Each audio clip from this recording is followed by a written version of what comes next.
Hi, I'm Jim from the Old Warlock. This is Alex. And in today's video, we wanted to talk about the Undead. We did. The Undead. Probably what we have always considered. Again, as any of you who have watched our videos, you know that we follow more or less the AD&D rule set. And AD&D really makes it easy for player characters to fear the Undead, and that's something that we think is a bonus as far as playing is concerned. We do. Any comments? Undead are pretty crucial creatures in every sort of fantasy setting. You got zombies and ghosts and vampires. Skeletons even. Skeletons, whatever else you can possibly think of. It just adds a fun sort of spooky bit of monsterdom to whatever campaign. Yeah. Well, I like that. To whatever campaign you're playing, instead of just there are orcs attacking you. So they're really crucial to different adventures. But AD&D does a really good job of varying the levels of difficulty between the different types of undead. Like he said, and making you more scared of some than for others, and for very, very good reason. And I think that it's important for, kind of following on with what you're saying, I think that it's important for there to be these scary things in Dungeons and Dragons, simply because it's also present in cultures everywhere. I mean, I can't think of any cultures right offhand who don't have some fear of the undead on some level. So I think that the fact that in humans our fear of ghosts and animated skeletons and vampires, I think the fact that we have that in all of us and it's a cross-cultural thing, there's already a preset condition among people to fear undead things, which means that it's a perfect monster to have in your role-playing game setting. Anyway, that's what I'm thinking. Yes, I agree. But I think the key to it is to actually have fear of those monsters in your RPG. Because if you don't fear those monsters, then I think you're actually cheating how you would normally behave towards such things in real life. And I think that going back to the early days in the development of Dungeons and Dragons, Gary Gygax and all the people at TSR who developed these creatures, I think they had that in mind, that you needed to be really afraid of the undead in the game. Yes, because in a game that's entirely based in the world's greatest graphics card, imagination, it can be difficult to elicit a feeling of fear or terror or apprehension sometimes among the people who are playing, because everything's completely subjective and they're creating the world that you describe to them. And so when you can't throw in a cheap jump scare because you're sitting around your kitchen table, there has to be something else that's able to elicit that apprehension or that fear from your players. And in AD&D, that comes from an increased level of danger that they're faced with, and this person that they've come to love and care about can be killed very quickly because of that danger. And I think that I've been reading about the undead online.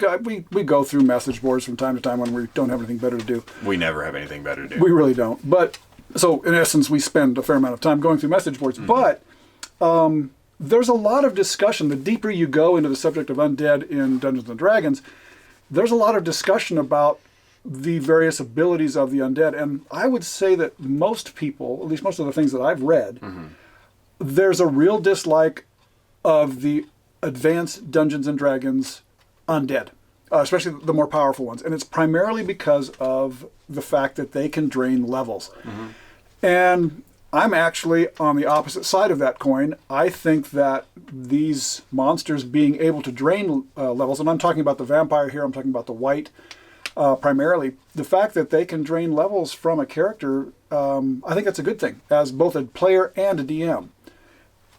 Primarily because it puts a real intense amount of fear in a player when they know that they have to go up against these creatures, and they might lose levels in doing so. Some of those hardened levels might disappear in doing so. Yeah, and here's the thing. I'm the antagonist of the two of us, so I'm going to scoot into the middle here. For those of you who love 5th edition, and for some of you who've commented rather mean things on some of our videos talking about 5th edition in the past, here's what I have to say. If you don't like the level draining, toughen up a little bit. your character in 5th edition or whatever edition, this mechanic where these, and we'll get into specifics and read the actual descriptions here in a minute, but these creatures that can drain levels and do significant damage to you, even if you're a 17th level multi-class fighter magic user, that keeps a bit of, I don't know, almost realism in the game. It decreases the superhero-ness of your character. I agree completely. I'm 100% behind you on that, and I think that goes hand in hand with what I was saying. These creatures need to be terrifying, and if you just have to battle it out, so where you might, oh gosh, if I'm on the losing end of this, I might lose some hit points, say a Constitution point or two, but eventually I will get them back.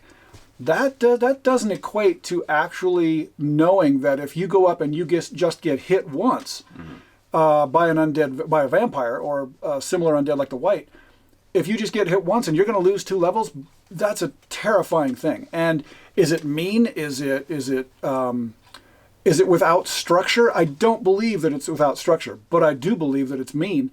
But I think it's also an inherent part of the game. So let's take a look at the white. Whites are not that powerful of a creatures on their own without an undead, without a level draining ability. 4+3 hit dice, not too much. I mean, the maximum there would be 8. There'd be like 44 hit points that they would have. Their armor class is only armor class 5, which is not all that great. Their damage is only 1 to 4. But the thing that makes them scary is that they do have an energy drain. So, because these monsters exist simultaneously on the normal and negative planes of the material plane, they are affected only by silver or magical weapons. That's cool. I have no problem with that. Their existence allows them to drain. This existence allows them to drain at life energy levels. 1 such level each time they score a hit on an opponent. The creature so hit loses the hit points of damage scored, 1 to 4, which is their normal attack damage, plus 1 experience level and all the bonuses derived from that level. In other words, hit dice, class bonuses, thief abilities, spell levels, etc.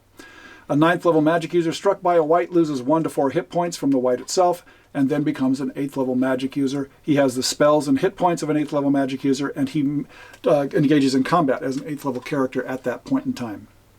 So, again, people might argue, well, that seems really arbitrary, but if you get down to the fact that an undead creature is removing your levels to us have always equated to acquired skills and abilities.